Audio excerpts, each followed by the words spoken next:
ਉਹ ਟਾਈਮ ਸੀ ਜਦੋਂ ਸਾਈਕਲ ਹਿੰਦੁਸਤਾਨ 'ਚ ਨਹੀਂ ਸੀ ਬਣਦਾ ਔਰ ਨਾ ਹੀ ਤੁਸੀਂ ਕੋਈ ਮਸ਼ੀਨ ਇੱਥੇ ਬਣਾ ਸਕਦੇ ਸੀਗੇ।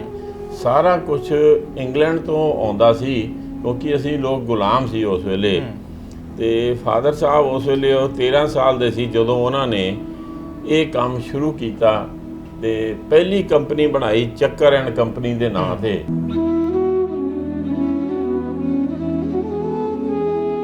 ਸਰਕਾਰ ਨੇ 2 ਰੁਪਏ ਗਜ ਜਗ੍ਹਾ ਦੇ ਕੇ ਇੰਡਸਟਰੀ ਨੂੰ ਇੱਥੇ ਸਥਾਪਿਤ ਕਰਾਇਆ ਤੇ ਇਹ ਇੰਡਸਟਰੀ ਏਰੀਆ 1900 ਕਿਹੜੇ ਸਾਲ ਦੀ ਗੱਲ ਕਰ ਰਹੇ ਹੋ ਤੁਸੀਂ? 52 ਦੀ 2 ਰੁਪਏ ਪਰ ਗਜ ਦੇ 2 ਰੁਪਏ ਗਜ ਦੇ ਹਿਸਾਬ ਨਾਲ ਉਦੋਂ ਦਿੱਤੀ। ਸਾਰਾ ਜੰਗਲ ਸੀ ਤੇ ਇਹ ਜੰਗਲ ਨੂੰ ਫਿਰ ਇੰਡਸਟਰੀਅਲ ਏਰੀਆ ਬਣਾਇਆ ਗਿਆ ਲੁਧਿਆਣੇ ਦੇ ਨਾਲ। ਤਾਂ ਉਦੋਂ ਫਿਰ ਇੱਥੇ ਸਾਰੀਆਂ ਇਹ ਫੈਕਟਰੀਆਂ ਲੱਗੀਆਂ ਤੇ ਕੰਮ ਕਰਨਾ ਸ਼ੁਰੂ ਕੀਤਾ।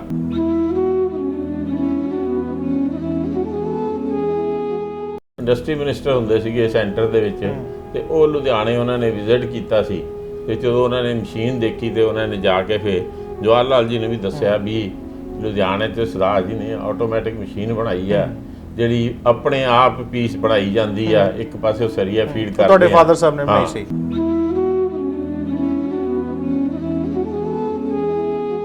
ਲੁਧਿਆਣੇ 'ਚ ਇੰਡਸਟਰੀ ਦੀ ਸ਼ੁਰੂਆਤ ਤੁਹਾਡੇ ਫਾਦਰ ਸਾਹਿਬ ਨੇ ਇੱਕ ਤਰ੍ਹਾਂ ਦੇ ਨਾਲ ਕੀਤੀ ਸੀ ਆਪਾਂ ਕਹਿ ਸਕਦੇ ਹਾਂ। ਬਿਲਕੁਲ। ਉਹਨਾਂ ਨੂੰ ਅੱਜ ਵੀ ਜਿਹੜੀ ਸਾਈਕਲ ਇੰਡਸਟਰੀ ਸਾਡੀ ਹੈਗੀ ਆ ਉਹਨਾਂ ਨੂੰ first worker of cycle industry ਕਹਿੰਦੇ ਆ ਔਰ ਮੇਰੇ ਦਾਦਾ ਜੀ ਨੂੰ ਜਿਹੜੇ ਸੀਗੇ ਉਹ ਫਾਦਰ ਆਫ ਸਾਈਕਲ ਇੰਡਸਟਰੀ ਕਹਿੰਦੇ ਆ।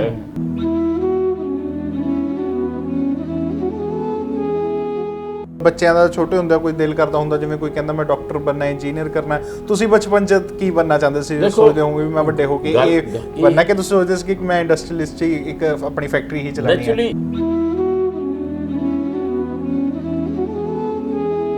ਉਹ ਇੱਥੇ ਆਇਆ, ਮੈਂ ਦਾਦਾ ਜੀ ਨਾਲ ਗੱਲ ਕੀਤੀ। ਮੈਂ ਕਿਹਾ ਦਾਦਾ ਜੀ ਮੈਂ ਸਕੇਟ ਲੈਣੇ ਆ। ਕਹਿੰਦੇ ਬੇਟਾ ਇੱਥੇ ਤਾਂ ਮਿਲਦੇ ਨਹੀਂ। ਮੈਂ ਕਿਹਾ ਆਪਾਂ ਫੈਕਟਰੀ ਬਣਾਵਾਂਗੇ।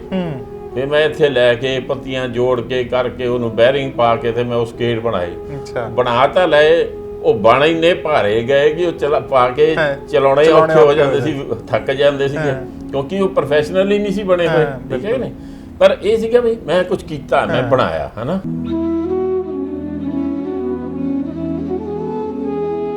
ਵੀ ਹੌਟ ਫੋਰਜ ਦੇ ਵਿੱਚ ਤਾਂ ਸਾਡੀਆਂ ਮਸ਼ੀਨਾਂ ਹਾਲੇ ਪੂਰੀਆਂ ਚੱਲਦੀਆਂ ਨਹੀਂ ਤੇ ਸਰਦਾਰ ਜਿਹੜੇ ਕੋਲਡ ਫੋਰਜਿੰਗ ਵਿੱਚ ਲੱਗੇ ਆ। ਪਰ ਜਦੋਂ ਅਸੀਂ ਬਣਾ ਦਿੱਤੀ ਤੇ ਗਵਰਨਮੈਂਟ ਆਫ ਇੰਡੀਆ ਵੱਲੋਂ ਸਾਨੂੰ ਸਪੈਸ਼ਲ ਉਹਦਾ ਵੀ ਅਵਾਰਡ ਮਿਲਿਆ।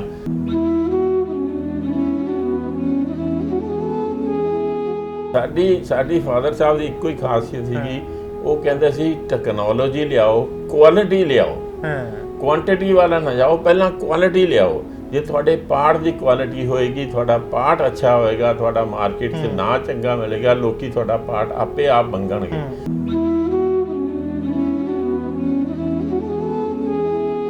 ਕਦੀ ਕੋਈ ਜ਼ਿੰਦਗੀ ਦੇ ਵਿੱਚ ਮੁਸ਼ਕਲ ਵੀ ਦੇਖਣੀ ਪਈ ਜਾਂ ਕੋਈ ਅਲੱਗ ਤਰ੍ਹਾਂ ਦੀ ਕੋਈ ਕਦੇ ਦਿੱਕਤ ਆ ਕੇ ਖੜ ਜਾਂਦੀ ਹੈ, ਮੁਸੀਬਤ ਆ ਜਾਂਦੀ ਹੈ, ਕੋਈ ਇਦਾਂ ਦਾ ਵੀ ਕਿਸੇ ਚੀਜ਼ ਦਾ ਸਾਹਮਣਾ ਕਰਨਾ ਪਿਆ? ਦੇਖੋ ਇੰਡਸਟਰੀ ਜਿਹੜੀ ਹੈ ਨਾ, ਇਹਦਾ ਨਾਂ ਹੀ ਦਿੱਕਤ ਹੈ। ਅੱਛਾ।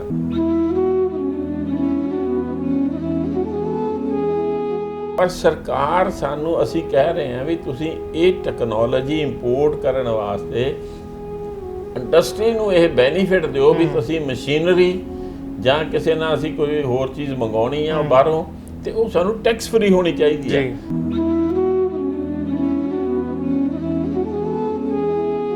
ਤਾਂ ਕਿ ਜਿੱਦਾਂ ਮੋਦੀ ਸਾਹਿਬ ਨੇ ਨਾਰਾ ਦਿੱਤਾ made in India and make in India and kept world ਦੇ ਵਿੱਚ ਆਪਣਾ ਨਾਂ ਭੇਜਣ ਵਾਸਤੇ, ਵਰਲਡ ਦੇ ਵਿੱਚ ਆਪਣੇ ਪ੍ਰੋਡਕਟਸ ਦੇਣ ਵਾਸਤੇ ਸਾਨੂੰ ਟੈਕਨੋਲੋਜੀ ਚਾਹੀਦੀ ਹੈ। ਬਿਲਕੁਲ। ਸਾਨੂੰ ਰॉ ਮਟੀਰੀਅਲ ਚਾਹੀਦੀ ਹੈ। ਸਾਨੂੰ ਜਿਹੜੇ ਲਾਜ਼ ਨੇ ਉਹ ਸਿੰਪਲੀਫਾਈ ਚਾਹੀਦੇ ਆ ਤਾਂ ਕਿ ਇੱਕ ਇੰਡਸਟਰੀਲਿਸਟ ਦਾ ਜਿਹੜਾ ਦਿਮਾਗ ਹੈ ਉਹ ਸਿਰਫ ਪ੍ਰੋਡਕਸ਼ਨ ਕਰਨ ਨੂੰ, ਟੈਕਨੋਲੋਜੀ ਤੇ ਕੁਆਲਿਟੀ ਬਣਾਉਣ ਨੂੰ ਤੇ ਇਹਨਾਂ ਵਿੱਚ ਲੱਗੇ, ਨਾ ਕਿ ਸਾਨੂੰ ਇਹ ਹੋਵੇ ਵੀ ਅਸੀਂ ਹੁਣ 4 ਤਰੀਕ ਨੂੰ ਸਰਕਾਰੀ ਆਹ ਪੇਪਰ ਭਰ ਕੇ ਦੇਣਾ, 10 ਤਰੀਕ ਨੂੰ ਸਾਨੂੰ ਆਹ ਰਿਟਰਨ ਦੇਣੀ ਆ, 25 ਤਰੀਕ ਨੂੰ ਅਸੀਂ ਆਹ ਰਿਟਰਨ ਦੇਣੀ ਆ।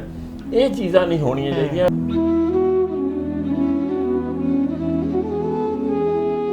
ਇੰਡਸਟਰੀ ਚਲਾਉਣੀ ਆ ਆਪਾਂ ਇਕੱਠੇ ਹੋ ਕੇ ਕਰੀਏ ਤਾਂ ਹੀ ਆਪਾਂ ਸਰਕਾਰ ਤੋਂ ਕੁਝ ਕਰਾਂਗੇ।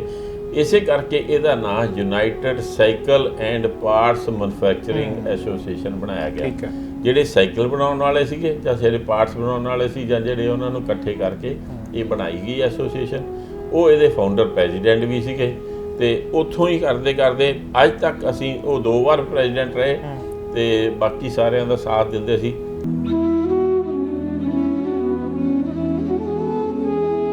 ਕਿਉਂਕਿ ਇਹ ਬੂਟਾ ਮੇਰੇ ਫਾਦਰ ਸਾਹਿਬ ਦਾ ਲਾਇਆ ਸੀ ਤੇ ਮੈਨੂੰ ਲੱਗਦਾ ਵੈਸੇ ਵੀ ਇਹ ਬੂਟਾ ਹੁਣ ਸੁੱਕਦਾ ਪਿਆ ਆ। ਉਹ ਸੁੱਕਦੇ ਬੂਟੇ ਨੂੰ ਦੁਬਾਰਾ ਹਰਾ ਭਰਾ ਕਰਨ ਲਈ, ਉਹਦੇ ਤੇ ਚੰਗੇ ਫਲ ਲੱਗਣ, ਤੇ ਮੈਂ ਇਹ ਜਿਹੜਾ ਹੈ ਐਸੋਸੀਏਸ਼ਨ ਦੇ ਐਜ਼ ਏ ਪ੍ਰੈਜ਼ੀਡੈਂਟ ਆਪਣੇ ਆਪ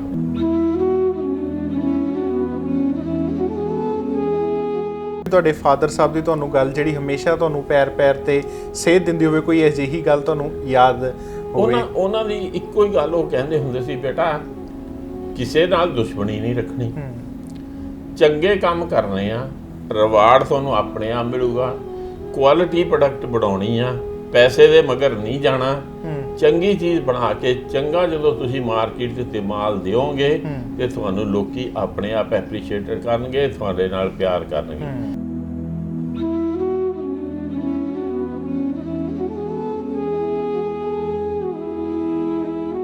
ਅਕਸਰ ਅੱਜ ਕੱਲ੍ਹ ਆਪਾਂ ਚਰਚਾ ਕਰਦੇ ਹੁੰਦੇ ਹਾਂ ਕਿ ਅੱਜ ਕੱਲ੍ਹ ਦੇ ਜਿਹੜੇ ਨੌਜਵਾਨ ਨੇ ਉਹਨਾਂ ਨੂੰ ਜਦੋਂ ਆਪਣਾ ਮਨ 'ਚ ਆਇਆ ਮੁਕਾਮ ਹਾਸਲ ਨਹੀਂ ਹੁੰਦਾ ਤਾਂ ਉਹ ਕਦੀ ਗਲਤ ਰਸਤਿਆਂ 'ਤੇ ਚੱਲ ਜਾਂਦੇ ਨੇ ਜਾਂ ਕਈ ਕੁਝ ਗਲਤ ਕਦਮ ਜਿਹੜੇ ਨੇ ਉਹ ਚੱਕ ਲੈਂਦੇ ਨੇ। ਪਰ ਅੱਜ ਅਸੀਂ ਗੱਲ ਕਰਾਂਗੇ ਉਹਨਾਂ ਲੋਕਾਂ ਦੀ ਜਿਹੜੇ ਆਪਣੀ ਮਿਹਨਤ ਦੇ ਨਾਲ ਕੁਝ ਬਣੇ ਨੇ ਅਤੇ ਮੁਕਾਮ ਹਾਸਲ ਕੀਤਾ। ਜ਼ਿੰਦਗੀ ਦੇ ਵਿੱਚ ਔਂਕੜਾਂ ਤਾਂ ਹਰੇਕ ਨੂੰ ਆਉਂਦੀਆਂ ਨੇ, ਪਰ ਉਸ ਤੋਂ ਨਾ ਘਬਰਾ ਕੇ ਜਿਹੜਾ ਮੁਕਾਮ ਹਾਸਲ ਕਰਦੇ ਨੇ ਉਹੀ ਜ਼ਿੰਦਗੀ ਦੇ ਬਾਦਸ਼ਾਹ ਵੀ ਕਹਿਲਾਉਂਦੇ ਨੇ ਅਤੇ ਦੂਜਿਆਂ ਲਈ ਮਿਸਾਲ ਵੀ ਬਣਦੇ ਨੇ। ਅੱਜ ਅਸੀਂ ਪਹੁੰਚੇ ਹਾਂ ਭੋਗਲ ਇੰਡਸਟਰੀ ਦੇ ਵਿੱਚ ਅਤੇ ਸਾਡੇ ਨਾਲ ਮੌਜੂਦ ਨੇ ਅਵਤਾਰ ਸਿੰਘ ਭੋਗਲ ਜੀ। ਇਹਨਾਂ ਨਾਲ ਗੱਲਬਾਤ ਕਰਾਂਗੇ ਇਹਨਾਂ ਦੀ ਜ਼ਿੰਦਗੀ ਦੇ ਬਾਰੇ ਕਿ ਕਿੱਥੋਂ ਇਹਨਾਂ ਨੇ ਸ਼ੁਰੂਆਤ ਕੀਤੀ ਸੀ ਤੇ ਅੱਜ ਸਾਈਕਲ ਇੰਡਸਟਰੀ ਦੇ ਵਿੱਚ ਇੱਕ ਬਹੁਤ ਵੱਡਾ ਇਹਨਾਂ ਦਾ ਨਾਮ ਵੀ ਹੈ। ਲੁਧਿਆਣਾ, ਜਿਸ ਨੂੰ ਮੈਨਚੈਸਟਰ ਆਫ ਇੰਡੀਆ ਵੀ ਕਿਹਾ ਜਾਂਦਾ, ਅਤੇ ਪੂਰੇ ਦੁਨੀਆ ਨੂੰ ਇਹ ਸਾਈਕਲ ਵੀ ਜਿਹੜਾ ਲੁਧਿਆਣਾ ਇੰਡਸਟਰੀ ਹੀ ਦਿੰਦੀ ਹੈ। ਅਤੇ ਉਸੇ ਲੁਧਿਆਣਾ ਦੇ ਵਿੱਚ ਸਾਈਕਲ ਇੰਡਸਟਰੀ ਦੇ ਵਿੱਚ ਅਵਤਾਰ ਸਿੰਘ ਭੋਗਲ ਹੋਰਾਂ ਦਾ ਵੱਡਾ ਇੱਕ ਨਾਮ ਹੈ। ਉਹਨਾਂ ਨਾਲ ਗੱਲ ਕਰਾਂਗੇ ਕਿ ਇਹ ਨਾਮ ਕਿਸ ਤਰ੍ਹਾਂ ਬਣਿਆ ਅਤੇ ਕਿੱਥੋਂ ਇਹਨਾਂ ਨੇ ਸ਼ੁਰੂਆਤ ਕੀਤੀ ਸੀ। ਸਭ ਤੋਂ ਪਹਿਲਾਂ ਸਵਾਗਤ ਕਰਦੇ ਹਾਂ ਸਰ, ਬਹੁਤ ਬਹੁਤ ਸਵਾਗਤ ਹੈ ਜੀ ਤੁਹਾਡਾ। ਥੈਂਕ ਯੂ ਜੀ। ਸਰ, ਅੱਜ ਕੱਲ੍ਹ ਦੇ ਆਪਾਂ ਪਹਿਲਾਂ ਨੌਜਵਾਨਾਂ ਦੀ ਗੱਲ ਕਰੀਏ ਤਾਂ ਜਦੋਂ ਉਹਨਾਂ ਨੂੰ ਕੋਈ ਜ਼ਿੰਦਗੀ ਦੇ ਵਿੱਚ ਮੁਕਾਮ ਨਹੀਂ ਹਾਸਲ ਹੁੰਦਾ ਤਾਂ ਉਹ ਬਹੁਤ ਜਲਦੀ ਆਪਣਾ ਦਿਲ ਛੱਡ ਜਾਂਦੇ ਨੇ। ਤੁਸੀਂ ਆਪਣੇ ਸਮੇਂ ਦੇ ਵਿੱਚ ਵੀ ਬਹੁਤ ਮਿਹਨਤ ਕੀਤੀ ਹੈ, ਤੁਹਾਡੇ ਫਾਦਰ ਸਾਹਿਬ ਹੋਰਾਂ ਨੇ ਵੀ ਮਿਹਨਤ ਕੀਤੀ ਹੈ। ਕਿਸ ਤਰ੍ਹਾਂ ਸ਼ੁਰੂਆਤ ਜਿਹੜੀ ਹੈ ਉਹ ਕੀਤੀ ਸੀ? ਅੱਜ ਭੋਗਲ ਇੰਡਸਟਰੀ ਦਾ ਜਿਹੜਾ ਇਹਨਾਂ ਨਾਮ ਬਣਿਆ ਹੋਇਆ, ਤੁਹਾਡਾ ਇਹਨਾਂ ਨਾਮ ਹੈ, ਤੁਸੀਂ ਸ਼ੁਰੂਆਤ ਕਿੱਥੋਂ ਕੀਤੀ ਸੀਗੀ? ਸਰ, ਇਹ ਸ਼ੁਰੂਆਤ ਜਿਹੜੀ ਹੈਗੀ ਆ ਫਾਦਰ ਸਾਹਿਬ ਨੇ ਬਿਫੋਰ ਪਾਰਟੀਸ਼ਨ ਕੀਤੀ ਸੀ।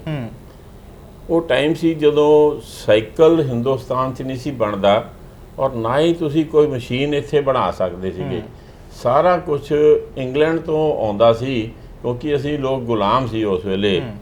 ਤੇ ਫਾਦਰ ਸਾਹਿਬ ਉਸ ਵੇਲੇ ਉਹ 13 ਸਾਲ ਦੇ ਸੀ ਜਦੋਂ ਉਹਨਾਂ ਨੇ ਇਹ ਕੰਮ ਸ਼ੁਰੂ ਕੀਤਾ ਤੇ ਪਹਿਲੀ ਕੰਪਨੀ ਬਣਾਈ ਚੱਕਰ ਐਂਡ ਕੰਪਨੀ ਦੇ ਨਾਂ 'ਤੇ। ਉਹ 1939 ਦੇ ਵਿੱਚ ਉਹਨਾਂ ਨੇ ਆਪਣਾ ਉਹਦਾ ਨਾਂ ਰੱਖ ਕੇ ਇਹ ਕੀਤਾ। ਪਹਿਲਾਂ ਉੱਦਾਂ ਹੀ ਕਰਦੇ ਰਹੇ ਬਿਨਾਂ ਉਹਦੇ ਨਾਂ ਤੋਂ, ਫਿਰ ਇੱਕ ਕੰਪਨੀ ਬਣਾ ਕੇ ਕੰਮ ਸ਼ੁਰੂ ਕੀਤਾ ਕਿਸੇ ਦੇ ਨਾਲ ਪਾਰਟਨਰਸ਼ਿਪ ਕਰਕੇ। ਜਦੋਂ ਪਾਰਟਨਰਸ਼ਿਪ ਉਹ ਨਹੀਂ ਚੱਲੀ ਥੋੜ੍ਹੀ ਤੇ ਆਪਸ ਦੇ ਫਿਰ ਉਹਨਾਂ ਨੇ 1943 ਦੇ ਵਿੱਚ ਦੁਬਾਰਾ ਇੱਕ ਜਿਹੜੀ ਕੰਪਨੀ ਬਣਾਈ ਜਿਹਦਾ ਨਾਂ ਰੱਖਿਆ bicycle and cinema parts company. ਉਹਦੇ 'ਚ ਫਿਰ ਕੰਮ ਕਰਨ ਲੱਗ ਗਏ। ਲੁਧਿਆਣੇ ਸੈੱਟ ਕਿੱਦਾਂ ਹੋਏ, ਇੱਥੇ ਮਿਨਰਵਾ ਸਿਨੇਮਾ ਸੀ, ਉਹਨਾਂ ਦਾ ਪ੍ਰੋਜੈਕਟਰ ਖਰਾਬ ਸੀਗਾ ਤੇ ਉਹਨੂੰ ਠੀਕ ਕਰਨ ਵਾਸਤੇ ਆਏ ਸੀਗੇ। ਦੇਖਿਆ ਯਾਰ ਇਹ ਲੁਧਿਆਣਾ ਸ਼ਹਿਰ ਵਧੀਆ ਲੱਗਦਾ, ਇੱਥੇ ਕੰਮ ਚੱਲ ਸਕਦਾ, ਤੇ ਲੁਧਿਆਣੇ ਸੈੱਟ ਹੋ ਗਏ। ਪਹਿਲਾਂ ਹੁਸ਼ਿਆਰਪੁਰ ਸੀਗੇ, ਫਗਵਾੜੇ ਵੀ ਰਹੇ, ਫਿਰ ਲੁਧਿਆਣੇ ਆ ਗਏ। ਤੇ 1900 ਫਿਰ ਜਦੋਂ ਅੰਗਰੇਜ਼ਾਂ ਦੇ ਟਾਈਮ ਤੋਂ ਅਸੀਂ ਜਦੋਂ ਆਜ਼ਾਦੀ ਮਿਲ ਗਈ, ਆਜ਼ਾਦੀ ਦੇ ਬਾਅਦ 1948 ਦੇ ਵਿੱਚ ਜਿਹੜੀ ਮੇਨ ਕੰਪਨੀ ਜਦੋਂ ਆਪਣਾ ਸਰਕਾਰ ਨੇ ਕਿਹਾ ਵੀ ਹੁਣ ਤੁਸੀਂ ਹਿੰਦੁਸਤਾਨੀ ਸਾਰੇ ਲਾ ਸਕਦੇ ਆ, ਫਿਰ ਅਸੀਂ ਇਹ ਭੋਗਲ ਸੰਸ ਰਜਿਸਟਰਡ ਦੇ ਨਾਂ ਦੀ ਕੰਪਨੀ ਫਾਦਰ ਸਾਹਿਬ ਨੇ ਰਜਿਸਟਰਡ ਕਰਵਾ ਕੇ ਗਵਰਨਮੈਂਟ ਤੋਂ ਤੇ ਇਹ ਸ਼ੁਰੂ ਕਰਤਾ ਸਾਈਕਲ ਪਾਰਟਸ ਬਣਾਉਣਾ। 52 ਦੇ ਵਿੱਚ ਫਿਰ ਇਹ ਜਦੋਂ ਇੰਡਸਟਰੀਅਲ ਏਰੀਆ ਵੀ ਸਰਕਾਰ ਨੇ ਕੀਤਾ ਤੇ ਫਿਰ ਇਹ ਜਗ੍ਹਾ ਸਾਰਿਆਂ ਨੂੰ ਮਿਲੀਆਂ ਤੇ ਉਸ ਵੇਲੇ ਇਹ ਸਰਕਾਰ ਨੇ 2 ਰੁਪਏ ਗਜ ਜਗ੍ਹਾ ਦੇ ਕੇ ਇੰਡਸਟਰੀ ਨੂੰ ਇੱਥੇ ਸਥਾਪਿਤ ਕਰਾਇਆ। ਤੇ ਇਹ ਇੰਡਸਟਰੀ ਏਰੀਆ 1900 ਕਿਹੜੇ ਸਾਲ ਦੀ ਗੱਲ ਕਰ ਰਹੇ ਹੋ? 52 ਦੀ 2 ਰੁਪਏ ਪਰ ਗਜ, 2 ਰੁਪਏ ਗਜ ਦੇ ਹਿਸਾਬ ਨਾਲ ਉਦੋਂ ਦਿੱਤੀ। ਇਹ ਸਾਰਾ ਜੰਗਲ ਸੀ ਤੇ ਇਹ ਜੰਗਲ ਨੂੰ ਫਿਰ ਇੰਡਸਟਰੀਅਲ ਏਰੀਆ ਬਣਾਇਆ ਗਿਆ ਲੁਧਿਆਣੇ ਦੇ ਨਾਲ। ਤਾਂ ਉਦੋਂ ਫਿਰ ਇੱਥੇ ਸਾਰੀਆਂ ਇਹ ਫੈਕਟਰੀਆਂ ਲੱਗੀਆਂ ਤੇ ਕੰਮ ਕਰਨਾ ਸ਼ੁਰੂ ਕੀਤਾ।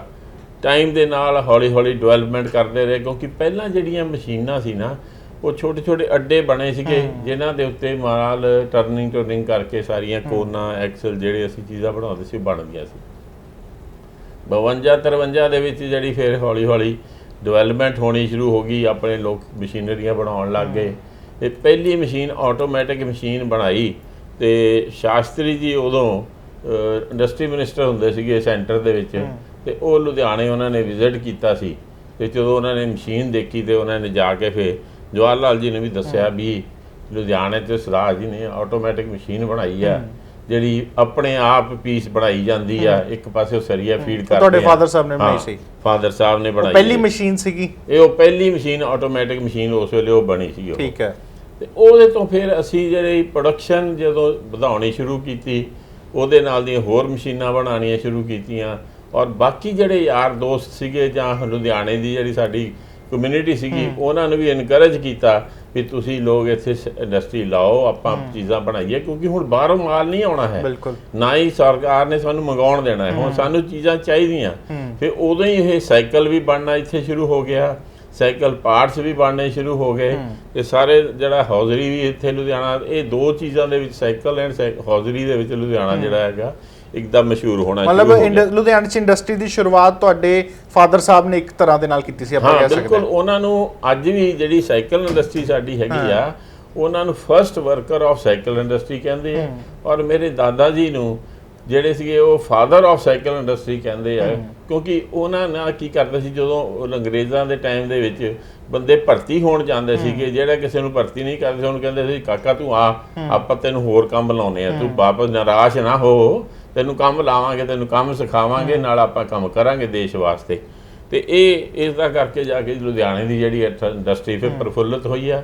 ਔਰ ਸਾਰੇ ਹੀ ਉਸ ਵੇਲੇ ਇੰਡਸਟਰੀਅਲੀ ਜਿੰਨੇ ਸੀਗੇ, ਸਾਰੇ ਇੱਕ ਦੂਜੇ ਨਾਲ ਇੰਨੇ ਪਿਆਰ ਦੇ ਨਾਲ ਇੱਕ ਦੂਸਰੇ ਨੂੰ ਕੰਮ ਦੱਸਦੇ ਸੀ, ਸਮਝਾਉਂਦੇ ਸੀ। ਜਿਹਨੂੰ ਕਿਸੇ ਨੂੰ ਕੋਈ ਔਕੜ ਆਉਂਦੀ ਸੀ, ਉਹ ਦੂਸਰਾ ਬੰਦਾ ਜਾ ਕੇ ਉਹਨੂੰ ਦੱਸਦਾ ਸੀ ਵੀ ਤੂੰ ਇਹਨੂੰ ਇਦਾਂ ਸੋਲਵ ਕਰ ਲਾ, ਤੂੰ ਇਦਾਂ, ਤਾਂ ਕਿ ਸਾਰੇ ਜਣਿਆਂ ਦਾ ਕੰਮ ਸਹੀ ਚੱਲ ਸਕੇ।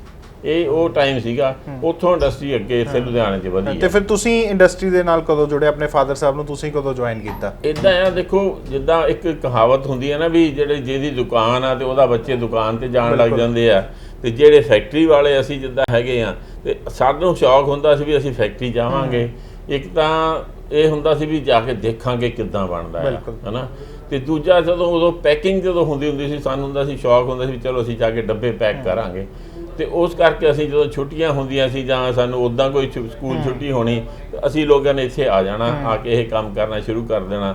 ਫਿਰ ਸਾਨੂੰ ਹੁੰਦਾ ਸੀ ਅਸੀਂ ਆਪਣੀ ਕੋਈ ਨਾ ਕੋਈ ਖਿਡੌਣਾ ਠੀਕ ਕਰੀਏ, ਟੁੱਟ ਗਿਆ, ਕੋਈ ਛੁੱਟ ਗਿਆ ਜਾਂ ਨਵਾਂ ਬਣਾ ਲਈਏ। ਉਸ ਕਰਕੇ ਆਉਂਦੇ ਰਹੇ, ਤੇ ਫਿਰ 72 ਦੇ ਵਿੱਚ ਮੈਂ ਜਾ ਕੇ ਆਪਣੀ ਇਹ ਫੈਕਟਰੀ ਬਾਅਦ ਦੇ ਵਿੱਚ ਮੈਂ ਪਰਮਾਨੈਂਟ ਆਉਣ ਲੱਗ ਗਿਆ। ਨਹੀਂ ਤਾਂ ਜਿਵੇਂ ਬੱਚਿਆਂ ਦਾ ਛੋਟੇ ਹੁੰਦੇ ਕੋਈ ਦਿਲ ਕਰਦਾ ਹੁੰਦਾ, ਜਿਵੇਂ ਕੋਈ ਕਹਿੰਦਾ ਮੈਂ ਡਾਕਟਰ ਬਣਨਾ, ਇੰਜੀਨੀਅਰ ਕਰਨਾ, ਤੁਸੀਂ ਬਚਪਨ 'ਚ ਕੀ ਬਣਨਾ ਚਾਹੁੰਦੇ ਸੀ? ਸੋਚਦੇ ਹੋਵੋਗੇ ਵੀ ਮੈਂ ਵੱਡੇ ਹੋ ਕੇ ਇਹ ਬਣਨਾ, ਕਿ ਤੁਸੀਂ ਸੋਚਦੇ ਸੀ ਕਿ ਮੈਂ ਇੰਡਸਟਰੀਅਲਿਸਟ ਹੀ ਇੱਕ ਆਪਣੀ ਫੈਕਟਰੀ ਹੀ ਚਲਾਉਣੀ ਹੈ? ਨੈਚੁਰਲੀ ਇੱਕ ਚੀਜ਼ ਜਦੋਂ ਤੁਹਾਡੀ ਜਿਹੜੀ ਹੋਵੇ ਨਾ, ਜਿਹੜੀ ਹੁੰਦੀ ਆ, ਤੇ ਤੁਹਾਡਾ ਇੰਟਰਸਟ ਉਸੇ ਵੱਲ ਨੂੰ ਜਾਂਦਾ ਹੈਗਾ। ਮੈਨੂੰ ਯਾਦ ਆ, ਮੈਂ ਸ਼ਿਮਲੇ ਜਾਂਦੇ ਹੁੰਦੇ ਸੀ ਤੇ ਉੱਥੇ ਸਕੇਟਿੰਗ ਕਰਦੇ ਹੁੰਦੇ ਸੀਗੇ, ਤੇ ਮੈਂ ਉਦੋਂ ਕਿਹਾ ਮੈਂ ਸਕੇਟ ਲੈਣੇ। ਮੇਰੇ ਫਾਦਰ ਸਾਹਿਬ ਕਹਿੰਦੇ ਨਹੀਂ ਉੱਥੇ ਲੁਧਿਆਣੇ ਕਿਹੜੀ ਸਕੇਟਿੰਗ ਕਰਨੀ ਹੈ, ਸ਼ਿਮਲੇ ਸਕੇਟਿੰਗ ਹੁੰਦੀ ਹੈ, ਇੱਥੇ ਰਿੰਗ ਤੇ ਉੱਥੇ ਤਾਂ ਹੈ ਹੀ ਨਹੀਂ ਹੈ। ਮੈਂ ਕਿਹਾ ਕੋਈ ਨਹੀਂ। ਮੈਂ ਜਦੋਂ ਇੱਥੇ ਆਇਆ, ਮੈਂ ਦਾਦਾ ਜੀ ਨਾਲ ਗੱਲ ਕੀਤੀ, ਮੈਂ ਕਿਹਾ ਦਾਦਾ ਜੀ ਮੈਂ ਸਕੇਟ ਲੈਣੇ ਆ। ਕਹਿੰਦੇ ਬੇਟਾ ਇੱਥੇ ਤਾਂ ਮਿਲਦੇ ਨਹੀਂ। ਮੈਂ ਕਿਹਾ ਆਪਾਂ ਫੈਕਟਰੀ ਬਣਾਵਾਂਗੇ। ਫਿਰ ਮੈਂ ਇੱਥੇ ਲੈ ਕੇ ਪੱਤੀਆਂ ਜੋੜ ਕੇ ਕਰਕੇ ਉਹਨੂੰ ਬੈਰਿੰਗ ਪਾ ਕੇ ਤੇ ਮੈਂ ਉਹ ਸਕੇਟ ਬਣਾਏ। ਬਣਾ ਤਾਂ ਲਏ, ਉਹ ਬਣ ਇੰਨੇ ਭਾਰੇ ਗਏ ਕਿ ਉਹ ਪਾ ਕੇ ਚਲਾਉਣੇ ਔਖੇ ਹੋ ਜਾਂਦੇ ਸੀ, ਥੱਕ ਜਾਂਦੇ ਸੀਗੇ, ਕਿਉਂਕਿ ਉਹ ਪ੍ਰੋਫੈਸ਼ਨਲੀ ਨਹੀਂ ਸੀ ਬਣੇ ਹੋਏ, ਠੀਕ ਹੈ ਨੇ। ਪਰ ਇਹ ਸੀਗਾ ਵੀ ਮੈਂ ਕੁਝ ਕੀਤਾ, ਮੈਂ ਬਣਾਇਆ, ਹੈ ਨਾ। ਤੇ ਇਹ ਇਸ ਕਰਕੇ ਇਦਾਂ ਸਾਡਾ ਸ਼ੌਕ ਬਣ ਗਿਆ ਵੀ ਅਸੀਂ ਇੰਡਸਟਰੀ 'ਚ ਜਾਣਾ ਹੀ ਜਾਣਾ, ਅਸੀਂ ਇੰਡਸਟਰੀ ਦਾ ਕੰਮ ਕਰਨਾ ਹੀ ਕਰਨਾ।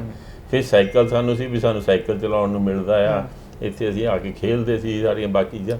ਇਹ ਟਾਈਮ ਦੇ ਨਾਲ ਤੁਸੀਂ ਤੁਹਾਡਾ ਇੰਟਰਸਟ ਆਪਣੇ ਆਪ ਹੀ ਬਣ ਜਾਂਦਾ, ਜਿਹੜੀ ਤੁਹਾਡੀ ਪੇਰੈਂਟਸ ਦੀ ਜਿਹੜੀ ਚੀਜ਼ ਹੁੰਦੀ ਹੈ ਨਾ, ਉਹਦੇ ਵਿੱਚ ਤੁਹਾਡਾ ਇੰਟਰਸਟ ਬਣ ਜਾਂਦਾ ਹੈ। ਬਚਪਨ 'ਚ ਕਿਹੋ ਜਿਹੇ ਸੀਗੇ? ਸ਼ਰਾਰਤੀ ਸੀਗੇ ਤੁਸੀਂ ਵੀ, ਜਿਵੇਂ ਅਕਸਰ ਬੱਚੇ ਹੁੰਦੇ ਨੇ? ਨਹੀਂ, ਮੇਰੇ ਦਾਦਾ ਜੀ ਦਾ ਮੇਰੇ ਤੇ ਬਹੁਤ ਜ਼ਿਆਦਾ ਇਨਫਲੂਐਂਸ ਸੀਗਾ। ਉਹ ਪਾਠ ਪੂਜਾ ਬਹੁਤ ਕਰਦੇ ਸੀਗੇ, ਤੇ ਉਸ ਕਰਕੇ ਮੈਂ ਉਹਨਾਂ ਦੇ ਨਾਲ ਜ਼ਿਆਦਾ, ਕਿਉਂਕਿ ਮੈਂ ਘਰ ਦਾ ਪਹਿਲਾ ਬੱਚਾ ਸੀ, ਤੀਜੀ ਜਨਰੇਸ਼ਨ ਦਾ, ਇਸ ਕਰਕੇ ਉਹਨਾਂ ਦੇ ਨਾਲ ਰਿਹਾ। ਔਰ ਕੁਛ ਉਹਨਾਂ ਦਾ ਜਿੱਦਾਂ ਸ਼ਾਮ ਨੂੰ ਕੀਰਤਨ ਕਰਨਾ ਡੇਲੀ, ਹੈ ਨਾ, ਮਹਾਰਾਜ ਦਾ ਪ੍ਰਕਾਸ਼ ਘਰ ਹੁੰਦਾ ਸੀਗਾ, ਤੇ ਉਹਦੇ ਵਿੱਚ ਵੀ ਅਸੀਂ ਸਾਰੇ ਬੱਚੇ ਸ਼ਾਮ ਨੂੰ ਸਾਰੇ ਕੀਰਤਨ ਕਰਦੇ ਸੀਗੇ। ਤੇ ਢੋਲਕੀ ਮੈਂ ਵਜਾਉਂਦਾ ਹੁੰਦਾ ਸੀ, ਛੈਣੇ ਵਜਾਉਣੇ, ਸਾਰਾ ਕਰਨਾ। ਮਤਲਬ ਬਚਪਨ ਤੋਂ ਗੁਰਬਾਣੀ ਨਾਲ ਜੁੜੇ ਹੋਏ ਸੀ? ਗੁਰਬਾਣੀ ਨਾਲ। ਇਹ ਸਾਡਾ ਸਾਰਾ ਪਰਿਵਾਰ ਜਿਹੜਾ ਸੀ ਉਹ ਜੁੜਿਆ ਆਇਆ ਸੀਗਾ ਤੇ ਇਸ ਕਰਕੇ ਕੁਝ ਸ਼ਰਾਰਤਾਂ ਵਾਲੇ ਪਾਸੇ ਨੂੰ ਬਹੁਤ ਘੱਟ ਦਿਮਾਗ ਗਿਆ ਪਰ ਇਹੀ ਹੁੰਦਾ ਸੀ ਵੀ ਕੰਮ ਕਰੀਏ ਫੈਕਟਰੀ ਜਾਈਏ ਤੇ ਫੈਕਟਰੀ ਜਾ ਕੇ ਦੇਖੀਏ ਤੇ ਕੀ ਹੁੰਦਾ ਹੋਇਆ ਤੇ ਕਿੱਦਾਂ ਕਰਨਾ ਚਾਹੀਦਾ ਤੇ 1972 ਚ ਜਦੋਂ ਫਿਰ ਤੁਸੀਂ ਜੁਆਇਨ ਕੀਤਾ ਇੱਥੇ ਉਸ ਤੋਂ ਬਾਅਦ ਦਾ ਸਫ਼ਰ ਫਿਰ ਕਿਸ ਤਰ੍ਹਾਂ ਦਾ ਰਿਹਾ? ਉਸ ਤੋਂ ਬਾਅਦ ਸਫ਼ਰ ਕਿਉਂਕਿ ਜਦੋਂ 1992 ਦੇ ਵਿੱਚ ਵੀ ਕਾਫੀ ਰਿਫਾਰਮਸ ਆਈਆਂ ਇੰਡਸਟਰੀ ਦੇ ਵਿੱਚ 72 ਤੋਂ ਬਾਅਦ ਦਾ ਸਫ਼ਰ ਕਿਸ ਤਰ੍ਹਾਂ ਰਿਹਾ? 72 ਤੋਂ ਬਾਅਦ ਸਫ਼ਰ ਇਦਾਂ ਹੈ ਵੀ ਉਸ ਵੇਲੇ ਇੰਡਸਟਰੀ ਦੀ ਇੱਕ ਹੋਰ ਬਿਜਲੀ ਬਹੁਤ ਪ੍ਰੋਬਲਮ ਸੀ ਔਰ ਦੂਜੇ ਪਾਸੇ ਰॉ ਮਟੀਰੀਅਲ ਨਹੀਂ ਸੀ ਮਿਲਦੇ ਹੁੰਦੇ ਤੇ ਕੋਟਾ ਸਿਸਟਮ ਹੁੰਦਾ ਸੀ ਤੁਹਾਨੂੰ ਉਹਦੇ 'ਚ ਮਿਲਦਾ ਫਿਰ ਸਾਨੂੰ ਔਡ ਸਾਈਜ਼ਸ ਮਿਲ ਜਾਣੇ ਅਸੀਂ ਉਹਨਾਂ ਨੂੰ ਫਿਰ ਫਾਦਰ ਸਾਹਿਬ ਕਹਿੰਦੇ ਵੀ ਆਪਾਂ ਇਹਨੂੰ ਇਦਾਂ ਨਹੀਂ ਵੇਚਣਾ ਹੈਗਾ ਆਪਾਂ ਇਹਦਾ ਬਣਾ ਕੇ ਹੀ ਪ੍ਰੋਡਕਟ ਵੇਚਣੀ ਆ ਫਿਰ ਅਸੀਂ ਜਿਹੜੇ ਆਟੋ ਪਾਰਟਸ ਜਾਂ ਇੰਡਸਟਰੀਅਲ ਪਾਰਟਸ ਦੂਸਰੇ ਬਣਦੇ ਸੀ ਉਹਨਾਂ ਦਾ ਕੰਮ ਨਾਲ ਸ਼ੁਰੂ ਕਰ ਲਿਆ ਫਿਰ ਆਟੋਮੈਟਿਕ ਮਸ਼ੀਨਸ ਬਣਾਉਣੀਆਂ ਸ਼ੁਰੂ ਕਰਦੀਆਂ ਵੀ ਆਪਾਂ ਹੁਣ ਆਪਣੇ ਵਾਸਤੇ ਬਣਾਈਆਂ ਤੇ ਬਾਕੀਆਂ ਵਾਸਤੇ ਵੀ ਬਣਾਈਏ ਤੇ ਛੋਟੇ ਛੋਟੇ ਕੰਮਾਂ ਕਰਨ ਵਾਲੀਆਂ ਬਹੁਤ ਪ੍ਰੀਸੀਜ਼ਨ ਮਸ਼ੀਨਾਂ ਜਿਹੜੀਆਂ ਇੰਪੋਰਟ ਹੁੰਦੀਆਂ ਸੀ ਇੰਡੀਆ 'ਚ ਉਹ ਵੀ ਆਪਾਂ ਫਿਰ ਇੱਥੇ ਬਣਾਉਣੀਆਂ ਸ਼ੁਰੂ ਕਰਤੀਆਂ ਇੱਥੇ ਜਾ ਆਪਣੀ ਦੂਸਰੀ ਫੈਕਟਰੀ ਲਾ ਕੇ ਉਸ ਤੋਂ ਨਾਲ ਫਿਰ ਜਿੱਦਾਂ ਟਾਈਮ ਚੇਂਜ ਆ ਫਿਰ ਅਸੀਂ ਸੋਚਿਆ ਵੀ ਆਪਾਂ ਜਿੰਨਾ ਮਟੀਰੀਅਲ ਬਣਦਾ ਪਿਆ ਸਾਈਕਲ ਪਾਰਟਸ ਇਹ ਹੌਟ ਫੋਰਜ ਬਣਦਾ ਪਿਆ ਇਹਨੂੰ ਕੋਲਡ ਫੋਰਜ ਵਿੱਚ ਲਿਜਾਣਾ ਚਾਹੀਦਾ ਆ ਤੇ ਪਹਿਲਾਂ ਅਸੀਂ ਜਿਹੜੀ ਕੋਲਡ ਫੋਰਜ ਦੀ ਇੱਕ ਮਸ਼ੀਨ ਤਾਈਵਾਨ ਤੋਂ ਇੰਪੋਰਟ ਕੀਤੀ ਤੇ ਉਹਦਾ ਮਟੀਰੀਅਲ ਇੱਥੇ ਇੰਡੀਆ 'ਚ ਡਿਵੈਲਪ ਕਰਾਇਆ ਆਰਤੀ ਸਟੀਲ ਤੋਂ ਵੀ ਇਹਨੂੰ ਆਪਾਂ ਕਰੀਏ ਬਣਾਉਣਾ ਸ਼ੁਰੂ ਕੀਤਾ ਫਿਰ ਉਹਦੇ ਨਾਲ ਦੀਆਂ ਮਸ਼ੀਨਾਂ ਇੱਥੇ ਡਿਵੈਲਪ ਕਰਾ ਲਈਆਂ ਤੇ ਉਹ ਚੱਲਣ ਲੱਗ ਗਈਆਂ ਤੇ ਹੌਟ ਫੋਰਜਿੰਗ ਜਿਹੜਾ ਸਾਡਾ BBXL ਹੁੰਦਾ ਸੀਗਾ ਉਹਨੂੰ ਵੀ ਅਸੀਂ ਕੋਲਡ ਫੋਰਜ ਕੀਤੀ ਉਦੋਂ ਸਾਰੇ ਜਣੇ ਕਹਿਣ ਲੱਗ ਗਏ ਸੀ ਵੀ ਹੌਟ ਫੋਰਜ ਦੇ ਵਿੱਚ ਤਾਂ ਸਾਡੀਆਂ ਮਸ਼ੀਨਾਂ ਹਾਲੇ ਪੂਰੀਆਂ ਚੱਲਦੀਆਂ ਨਹੀਂ ਤੇ ਸਰਦਾਰ ਜਿਹੜੇ ਕੋਲਡ ਫੋਰਜਿੰਗ ਵਿੱਚ ਲੱਗੇ ਆ ਪਰ ਜਦੋਂ ਅਸੀਂ ਬਣਾ ਦਿੱਤੀ ਤੇ ਗਵਰਨਮੈਂਟ ਆਫ ਇੰਡੀਆ ਵੱਲੋਂ ਸਾਨੂੰ ਸਪੈਸ਼ਲ ਉਹਦਾ ਵੀ ਅਵਾਰਡ ਮਿਲਿਆ ਵੀ ਤੁਸੀਂ ਫਰਸਟ ਕੋਲਡ ਫੋਰਜਿੰਗ ਜਿਹੜਾ ਇੱਦਾਂ ਦੇ ਪਾਰਟਸ ਸਾਈਕਲ ਪਾਰਟਸ ਬਣਾਏ ਆ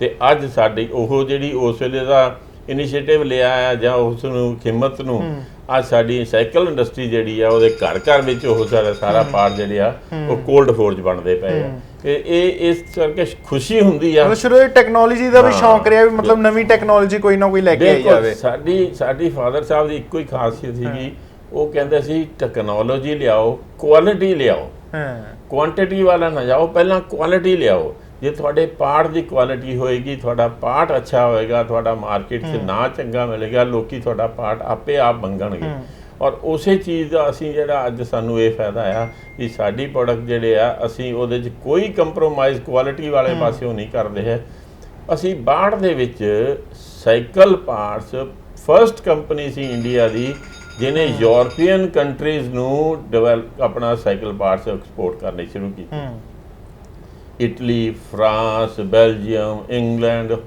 ਹਾਲੈਂਡ ਜਰਮਨੀ ਤੇ ਇਹ ਸਾਰੀਆਂ ਕੰਟਰੀਆਂ ਨੂੰ ਅਸੀਂ ਸਾਈਕਲ ਪਾਰਟਸ ਦਿੰਦੇ ਸੀ ਜਿਹੜੀਆਂ ਕੰਪਨੀਆਂ ਉੱਥੇ ਸਾਈਕਲ ਬਣਾਉਂਦੀਆਂ ਸੀ ਅੱਛਾ ਉਸ ਕੰਪਨੀਆਂ ਨੂੰ ਸਾਈਕਲ ਸਾਡੇ ਇੱਥੋਂ ਪਾਰਟਸ ਜਾਂਦੇ ਸੀਗੇ ਐਂਡ ਬੈਸਟ ਕੁਆਲਿਟੀ ਦੇ ਸਾਈਕਲ ਤੇ ਅਸੀਂ ਪਾਰਟਸ ਦਿੰਦੇ ਸੀਗੇ ਇਸੇ ਕਰਕੇ ਅਸੀਂ 20-25 ਸਾਲ ਉਹਨਾਂ ਨੇ ਇੰਨੀ ਕੰਮ ਕੀਤਾ ਕਿ ਜਿੰਨੀ ਉਹਨਾਂ ਦੀ ਕੁਆਲਿਟੀ ਉਹਨਾਂ ਨੂੰ ਚਾਹੀਦੀ ਆ ਉਸ ਹਿਸਾਬ ਨਾਲ ਅਸੀਂ ਉਹਨਾਂ ਨੂੰ ਪ੍ਰੋਡਕਟ ਦਿੰਦੇ ਸੀਗੇ ਫਸਟ ਕੰਪਨੀ ਸੀ ਇੰਡੀਆ ਦੀ ਜਿਹਨੇ ਸਾਈਕਲ ਪਾਰਟਸ ਨੂੰ ਐਕਸਪੋਰਟ ਯੂਰਪ ਨੂੰ ਕਰਨੇ ਸ਼ੁਰੂ ਕੀਤੇ ਤੇ ਕਦੀ ਕੋਈ ਜ਼ਿੰਦਗੀ ਦੇ ਵਿੱਚ ਮੁਸ਼ਕਲ ਵੀ ਦੇਖਣੀ ਪਈ ਜਾਂ ਕੋਈ ਅਲੱਗ ਤਰ੍ਹਾਂ ਦੀ ਕੋਈ ਕਦੀ ਦਿੱਕਤ ਆ ਕੇ ਖੜ ਜਾਂਦੀ ਹੈ ਮੁਸੀਬਤ ਆ ਜਾਂਦੀ ਹੈ ਕੋਈ ਇਦਾਂ ਦਾ ਵੀ ਕਿਸੇ ਚੀਜ਼ ਦਾ ਸਾਹਮਣਾ ਕਰਨਾ ਪਿਆ? ਦੇਖੋ ਇੰਡਸਟਰੀ ਜਿਹੜੀ ਹੈ ਨਾ ਇਹਦਾ ਨਾਂ ਹੀ ਦਿੱਕਤ ਹੈ ਅੱਛਾ ਇੰਡਸਟਰੀ ਦਾ ਨਾਂ ਹੀ ਦਿੱਕਤ ਆ ਕੋਈ ਇੰਡਸਟਰੀ ਚਾਹੇ ਆਪਣਾ ਅੱਜ ਛੋਟੀ ਹੈ ਚਾਹੇ ਵੱਡੀ ਆ ਇੰਡਸਟਰੀ ਨੂੰ ਦਿੱਕਤ ਰਹਿੰਦੀ ਆ ਕੋਈ ਨਾ ਕੋਈ ਕਿਉਂਕਿ ਸਾਡੇ ਇੱਥੇ ਹਾਲੇ ਤੱਕ ਵੀ ਕਈ ਐਸੀਆਂ ਚੀਜ਼ਾਂ ਨੇ ਜਿਹੜੀਆਂ ਸਾਨੂੰ ਈਜ਼ੀਲੀ ਅਵੇਲੇਬਲ ਨਹੀਂ ਹੈਗੀਆਂ ਜਾਂ ਸਰਕਾਰੀ ਪਾਲਿਸੀਜ਼ ਕਈ ਇੱਦਾਂ ਦੀਆਂ ਹੈਗੀਆਂ ਜਿਹਦੇ ਕਰਕੇ ਇੰਡਸਟਰੀ ਦੇ ਵਾਸਤੇ ਥੋੜ੍ਹੀਆਂ ਇੱਦਾਂ ਪ੍ਰੋਬਲਮ ਜਿੱਦਾਂ ਅੱਜ ਹੁਣ ਆਪਾਂ 21ਵੀਂ ਸਦੀ 'ਚ ਆਏ ਹੋਏ ਆ ਔਰ ਅੱਜ ਸਾਈਕਲ ਜਿਹੜੀ ਇੰਡਸਟਰੀ ਆ ਇਹ ਹਾਈ ਐਂਡ ਸਾਈਕਲ ਦੇ ਵਿੱਚ ਚਲੇ ਗਈ ਇਹ ਕਾਲਾ ਜਿਹੜਾ ਸਾਈਕਲ ਸੀ ਉਹ ਬਹੁਤ ਘਟ ਗਿਆ ਆ ਬਣਨਾ ਡੇ ਬਾਈ ਡੇ ਘਟੀ ਜਾਂਦਾ ਸਿਰਫ ਸਰਕਾਰੀ ਟੈਂਡਰ ਵਗੈਰਾ ਜਿਹੜੇ ਬੱਚਿਆਂ ਨੂੰ ਦਿੱਤੇ ਜਾਂਦੇ ਸਕੂਲਾਂ ਦੇ ਵਿੱਚ ਸਾਈਕਲ ਉਹ ਚੱਲਦਾ ਬਾਕੀ ਬਹੁਤ ਜ਼ਿਆਦਾ ਘਟ ਗਿਆ ਆ ਔਰ ਸਾਰਾ ਹਾਈ ਐਂਡ ਸਾਈਕਲ ਚੱਲਦਾ ਪਿਆ ਉਹਦੀ ਸਾਡੇ ਕੋਲ ਕਈ ਚੀਜ਼ਾਂ ਐਸੀਆਂ ਨੇ ਜਿਹਦੀ ਸਾਡੇ ਕੋਲ ਟੈਕਨੋਲੋਜੀ ਨਹੀਂ ਹੈ ਜੇ ਟੈਕਨੋਲੋਜੀ ਸਾਡੇ ਕੋਲ ਹੋਵੇ ਤੇ ਅਸੀਂ ਉਹ ਚੀਜ਼ਾਂ ਪ੍ਰੋਡਿਊਸ ਕਰ ਸਕਦੇ ਹਾਂ ਪਰ ਸਰਕਾਰ ਸਾਨੂੰ ਅਸੀਂ ਕਹਿ ਰਹੇ ਹਾਂ ਵੀ ਤੁਸੀਂ ਇਹ ਟੈਕਨੋਲੋਜੀ ਇੰਪੋਰਟ ਕਰਨ ਵਾਸਤੇ ਇੰਡਸਟਰੀ ਨੂੰ ਇਹ ਬੈਨੀਫਿਟ ਦਿਓ ਵੀ ਤੁਸੀਂ ਮਸ਼ੀਨਰੀ ਜਾਂ ਕਿਸੇ ਨਾਲ ਅਸੀਂ ਕੋਈ ਹੋਰ ਚੀਜ਼ ਮੰਗਾਉਣੀ ਆ ਬਾਹਰੋਂ ਤੇ ਉਹ ਸਾਨੂੰ ਟੈਕਸ ਫਰੀ ਹੋਣੀ ਚਾਹੀਦੀ ਹੈ, ਤਾਂ ਕਿ ਜਿੱਦਾਂ ਮੋਦੀ ਸਾਹਿਬ ਨੇ ਨਾਰਾ ਦਿੱਤਾ made in India and make in India, and kept world ਦੇ ਵਿੱਚ ਆਪਣਾ ਨਾਂ ਭੇਜਣ ਵਾਸਤੇ, ਵਰਲਡ ਦੇ ਵਿੱਚ ਆਪਣੇ ਪ੍ਰੋਡਕਟਸ ਦੇਣ ਵਾਸਤੇ ਸਾਨੂੰ ਟੈਕਨੋਲੋਜੀ ਚਾਹੀਦੀ ਹੈ, ਬਿਲਕੁਲ ਸਾਨੂੰ ਰॉ ਮਟੀਰੀਅਲ ਚਾਹੀਦੀ ਹੈ, ਸਾਨੂੰ ਜਿਹੜੇ ਲਾਜ਼ ਨੇ ਉਹ ਸਿੰਪਲੀਫਾਈ ਚਾਹੀਦੇ ਆ, ਤਾਂ ਕਿ ਇੱਕ ਇੰਡਸਟਰੀਲਿਸਟ ਦਾ ਜਿਹੜਾ ਦਿਮਾਗ ਹੈ ਉਹ ਸਿਰਫ ਪ੍ਰੋਡਕਸ਼ਨ ਕਰਨ ਨੂੰ, ਟੈਕਨੋਲੋਜੀ ਤੇ ਕੁਆਲਿਟੀ ਬਣਾਉਣ ਨੂੰ ਤੇ ਇਹਨਾਂ ਵਿੱਚ ਲੱਗੇ, ਨਾ ਕਿ ਸਾਨੂੰ ਇਹ ਹੋਵੇ ਵੀ ਅਸੀਂ ਹੁਣ 4 ਤਰੀਕ ਨੂੰ ਸਰਕਾਰੀ ਆਹ ਪੇਪਰ ਭਰ ਕੇ ਦੇਣਾ, 10 ਤਰੀਕ ਨੂੰ ਸਾਨੂੰ ਆਹ ਰਿਟਰਨ ਦੇਣੀ ਆ, 25 ਤਰੀਕ ਨੂੰ ਅਸੀਂ ਆਹ ਰਿਟਰਨ ਦੇਣੀ ਆ। ਇਹ ਚੀਜ਼ਾਂ ਨਹੀਂ ਹੋਣੀਆਂ ਚਾਹੀਦੀਆਂ। ਸਾਨੂੰ ਉਹ ਇੰਨੀ ਕੁ ਸਿੰਪਲਿਸਿਟੀ ਹੋਣੀ ਚਾਹੀਦੀ ਇਹਨਾਂ ਚੀਜ਼ਾਂ ਦੇ ਵਿੱਚ ਕਿ ਇੰਡਸਟਰੀਲਿਸਟ ਸਿਰਫ ਆਪਣਾ ਪ੍ਰੋਡਕਸ਼ਨ ਵਾਲੇ ਪਾਸੇ ਨੂੰ, ਕੁਆਲਿਟੀ ਵਾਲੇ ਪਾਸੇ ਨੂੰ ਧਿਆਨ ਲਾ ਕੇ ਲਾਵੇ ਤੇ ਉਹਦਾ ਕੰਮ ਚੱਲੇ, ਤੇ ਉਹਦੇ ਨਾਲ ਦੇਸ਼ ਨੂੰ ਵੀ ਤਰੱਕੀ ਹੋਊਗੀ ਤੇ ਸਾਡੀ ਜਿਹੜੀ ਹੈਗੀ ਆ ਆਪਣੇ ਪ੍ਰੋਡਕਟ ਵੀ ਸੋਹਣੇ ਬਣਨਗੇ। ਤੇ ਹੁਣ ਅੱਜ ਦੀ ਜੇਕਰ ਆਪਾਂ 2021 ਦੀ ਗੱਲ ਕਰੀਏ ਤਾਂ ਯੂਨਾਈਟਿਡ ਸਾਈਕਲ ਪਾਰਟਸ ਜਿਹੜੀ ਏਸ਼ੀਆ ਦੀ ਸਭ ਤੋਂ ਵੱਡੀ ਸਾਈਕਲ ਇੰਡਸਟਰੀ ਦੀ ਜਿਹੜੀ ਸੰਸਥਾ ਮੰਨੀ ਜਾਂਦੀ ਹੈ, ਉਸ ਤੇ ਤੁਸੀਂ ਪ੍ਰੈਜ਼ੀਡੈਂਟ ਦੇ ਇਲੈਕਸ਼ਨਸ ਲਈ ਖੜ ਰਹੇ ਹੋ, ਚੋਣਾਂ ਬਹੁਤ ਨੇੜੇ ਨੇ, ਉਹਦੇ ਲਈ ਤੁਹਾਡੇ ਕੀ ਇੰਡਸਟਰੀਜ਼ ਵਾਸਤੇ ਮੁੱਦੇ ਜਿਹੜੇ ਨੇ? ਇਹ ਇਦਾਂ ਆ, ਇਹ ਜਿਹੜੀ ਐਸੋਸੀਏਸ਼ਨ ਹੈ ਇਹ ਅੱਜ ਤੋਂ 52 ਸਾਲ 53 ਸਾਲ ਪਹਿਲਾਂ ਮੇਰੇ ਫਾਦਰ ਸਾਹਿਬ ਦੀ ਦੇਣ ਹੈ। ਅੱਛਾ, ਹੀ ਵਾਸ ਦਾ ਫਰਸਟ ਪ੍ਰੈਜ਼ੀਡੈਂਟ ਇਹਦਾ ਜਿਹੜੇ ਸੀਗੇ, ਠੀਕ ਹੈ, ਉਹਨਾਂ ਨੇ ਮਤਲਬ ਇਹ ਸੰਸਥਾ ਹੀ ਬਣਾਉਣ ਵਾਲੇ ਤੁਹਾਡੇ ਫਾਦਰ ਸਾਹਿਬ ਸੀਗੇ, ਸਰਦਾਰਾ ਸਿੰਘ ਜੀ ਜਿਨ੍ਹਾਂ ਨੂੰ ਅਸੀਂ ਬਾਬਾ ਜੀ ਕਹਿੰਦੇ ਸੀਗੇ, ਔਰ ਉਹ ਮੇਰੇ ਦਾਦਾ ਜੀ ਦੇ ਭਗਵਤ ਭਰਾ ਬਣੇ ਹੋਏ ਸੀ, ਤੇ ਫਾਦਰ ਸਾਹਿਬ ਨੇ ਦੋਨਾਂ ਨੇ ਕੀਤਾ। ਉਸ ਵੇਲੇ ਇੱਥੇ ਛੋਟੀਆਂ ਛੋਟੀਆਂ ਐਸੋਸੀਏਸ਼ਨਾਂ ਸੀਗੀਆਂ ਬਣੀਆਂ, ਇਹਨਾਂ ਨੇ ਕਿਹਾ ਵੀ ਨਹੀਂ ਦੇਖੋ ਆਪਾਂ ਜੇ ਇੰਡਸਟਰੀ ਚਲਾਉਣੀ ਆ ਆਪਾਂ ਇਕੱਠੇ ਹੋ ਕੇ ਕਰੀਏ ਤਾਂ ਹੀ ਆਪਾਂ ਸਰਕਾਰ ਤੋਂ ਕੁਝ ਕਰਾਂਗੇ। ਇਸੇ ਕਰਕੇ ਇਹਦਾ ਨਾਂ United cycle and parts manufacturing association ਬਣਾਇਆ ਗਿਆ। ਜਿਹੜੇ ਸਾਈਕਲ ਬਣਾਉਣ ਵਾਲੇ ਸੀਗੇ ਜਾਂ ਜਿਹੜੇ ਪਾਰਟਸ ਬਣਾਉਣ ਵਾਲੇ ਸੀ ਜਾਂ ਜਿਹੜੇ ਉਹਨਾਂ ਨੂੰ ਇਕੱਠੇ ਕਰਕੇ ਇਹ ਬਣਾਈ ਗਈ ਐਸੋਸੀਏਸ਼ਨ। ਉਹ ਇਹਦੇ ਫਾਊਂਡਰ ਪ੍ਰੈਜ਼ੀਡੈਂਟ ਵੀ ਸੀਗੇ, ਤੇ ਉੱਥੋਂ ਹੀ ਕਰਦੇ ਕਰਦੇ ਅੱਜ ਤੱਕ ਅਸੀਂ ਉਹ 2 ਵਾਰ ਪ੍ਰੈਜ਼ੀਡੈਂਟ ਰਹੇ, ਤੇ ਬਾਕੀ ਸਾਰਿਆਂ ਦਾ ਸਾਥ ਦਿੰਦੇ ਸੀ। ਮੈਂ ਹਰ ਜਿਹੜੇ ਆਪਣੇ ਜਿੰਨੇ ਯਾਰ ਦੋਸਤ ਸੀਗੇ ਉਹਨਾਂ ਦੇ ਨਾਲ ਇਸ ਐਸੋਸੀਏਸ਼ਨ ਦਾ ਉਦੋਂ ਤੋਂ ਹੀ ਅਟੈਚ ਆ। ਪਹਿਲਾਂ ਫਾਦਰ ਸਾਹਿਬ ਦੇ ਨਾਲ ਜਾਂਦੇ ਸੀ, ਫਿਰ ਕੱਲ ਉਹਨਾਂ ਦੀ ਸਿਹਤ ਤੋਂ ਬਾਅਦ ਮੈਂ ਜਾਣ ਲੱਗ ਗਿਆ। ਅੱਜ ਹੁਣ ਜਿਹੜੀ ਇਹ ਸਾਡੀ ਪਿਛਲੇ 2 ਸਾਲ ਤੋਂ ਜਿਹੜੀ ਐਸੋਸੀਏਸ਼ਨ ਦੇ ਵਿੱਚ ਜਾਂ ਕੁਝ ਕਹਿ ਦਿਓ ਵੀ ਇੱਦਾਂ ਦਾ ਮਾਹੌਲ ਬਣ ਗਿਆ ਵੀ ਐਸੋਸੀਏਸ਼ਨ ਜਿਹੜੀ ਆ ਉਹ ਇੱਕ ਡਿਕਟੇਟਰਸ਼ਿਪ ਵਾਲਾ ਕੰਮ ਉੱਥੇ ਹੋਣ ਲੱਗ ਗਿਆ ਸੀ, ਤੇ ਮੈਂ ਜੋ ਕਹਿਤਾ ਜੀ ਉਹੀ ਹੋਊਗਾ, ਉਸ ਤੋਂ ਇਲਾਵਾ ਕੁਝ ਹੋਊਗਾ ਨਹੀਂ। ਤੇ ਜੇ 8 ਬੰਦਿਆਂ ਦੀ ਇੱਕ ਕਮੇਟੀ ਹੋਵੇ, ਉਹਦੇ 'ਚੋਂ 2 ਇੱਕ ਪਾਸੇ ਚੱਲਣ ਤੇ 6 ਇੱਕ ਪਾਸੇ ਚੱਲਣ, ਤੇ ਐਸੋਸੀਏਸ਼ਨ ਕਿੱਦਾਂ ਚੱਲ ਸਕਦੀ ਆ? ਇਸ ਨੂੰ ਦੇਖਦੇ ਹੋ ਕਿਉਂਕਿ ਇਹ ਬੂਟਾ ਮੇਰੇ ਫਾਦਰ ਸਾਹਿਬ ਦਾ ਲਾਇਆ ਸੀ, ਤੇ ਮੈਨੂੰ ਲੱਗਦਾ ਵੈਸੇ ਵੀ ਇਹ ਬੂਟਾ ਹੁਣ ਸੁੱਕਦਾ ਪਿਆ ਆ।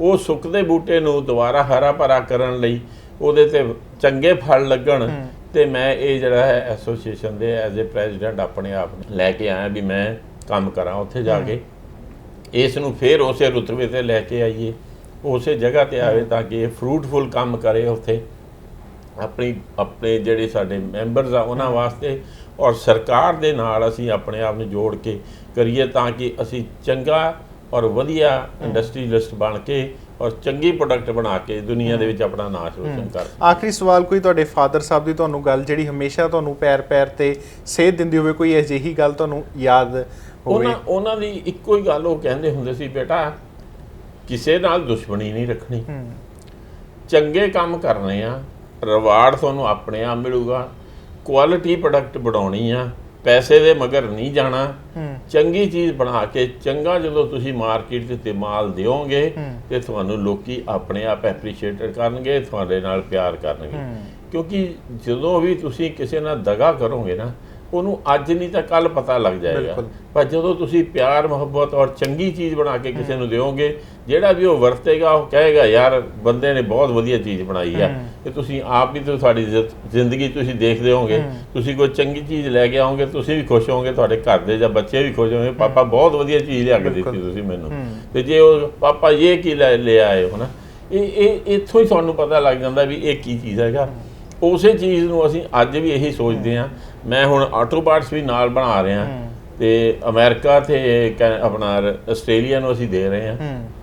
ਜਿੱਦਣ ਦਾ ਅਸੀਂ ਪਾਰਟ ਦੇਣੇ ਸ਼ੁਰੂ ਕੀਤੇ ਆ, ਨਾਟ ਅ ਸਿੰਗਲ ਕੰਪਲੇਂਟ, ਇੱਕੋ ਚੀਜ਼ ਰੱਖੀ ਆ ਵੀ ਕੁਆਲਿਟੀ ਦੇਣੀ ਆ, ਔਰ ਉਹ ਜਿਹੜੇ ਬੰਦਿਆਂ ਨੂੰ ਅਸੀਂ ਦੇ ਰਹੀਆਂ ਉਹਨਾਂ ਕੰਪਨੀਆਂ ਨੂੰ, ਦੇ ਆਰ ਕੁਆਇਟ ਹੈਪੀ। ਉਹ ਕਹਿੰਦੇ ਯਾਰ ਤੁਸੀਂ ਆਹ ਚੀਜ਼ ਅਸੀਂ ਕਿਹਾ ਯਾਰ ਇਹ ਸਾਡੇ ਤੋਂ ਬਣਨੀ ਨਹੀਂ, ਸਾਨੂੰ ਬਾਹਰੋਂ ਬਣਵਾਉਣੀ ਹੈ। ਕਹਿੰਦਾ ਯਾਰ ਤੁਸੀਂ ਬਾਹਰੋਂ ਬਣਵਾ ਲਓ, ਪਰ ਸਪਲਾਈ ਤੁਸੀਂ ਸਾਨੂੰ ਕਰੋਗੇ। ਸਾਨੂੰ ਇਹ ਪਤਾ ਆ ਵੀ ਤੁਸੀਂ ਜਦੋਂ ਸਾਨੂੰ ਸਪਲਾਈ ਕਰੋਗੇ ਉਹਦੀ ਕੁਆਲਿਟੀ ਵਧੀਆ ਹੋਊਗੀ, ਤੁਸੀਂ ਜਿਹੜੀ ਮਾੜੀ ਕੁਆਲਿਟੀ ਲੈਣੀ ਨਹੀਂ ਤੇ ਮਾੜੀ ਕੁਆਲਿਟੀ ਭੇਜਣੀ ਨਹੀਂ। ਇਸ ਕਰਕੇ ਸਾਡੀ ਸਿਰਦਰਦੀ ਖਤਮ ਹੋ ਜਾਣੀ ਹੈ, ਤੁਸੀਂ ਉੱਥੋਂ ਖਤਮ ਕਰਕੇ ਸਾਨੂੰ ਭੇਜਣੇ ਆ ਤੇ ਕੁਆਲਿਟੀ ਪ੍ਰੋਡਕਟ ਆਉਣੀ ਆ।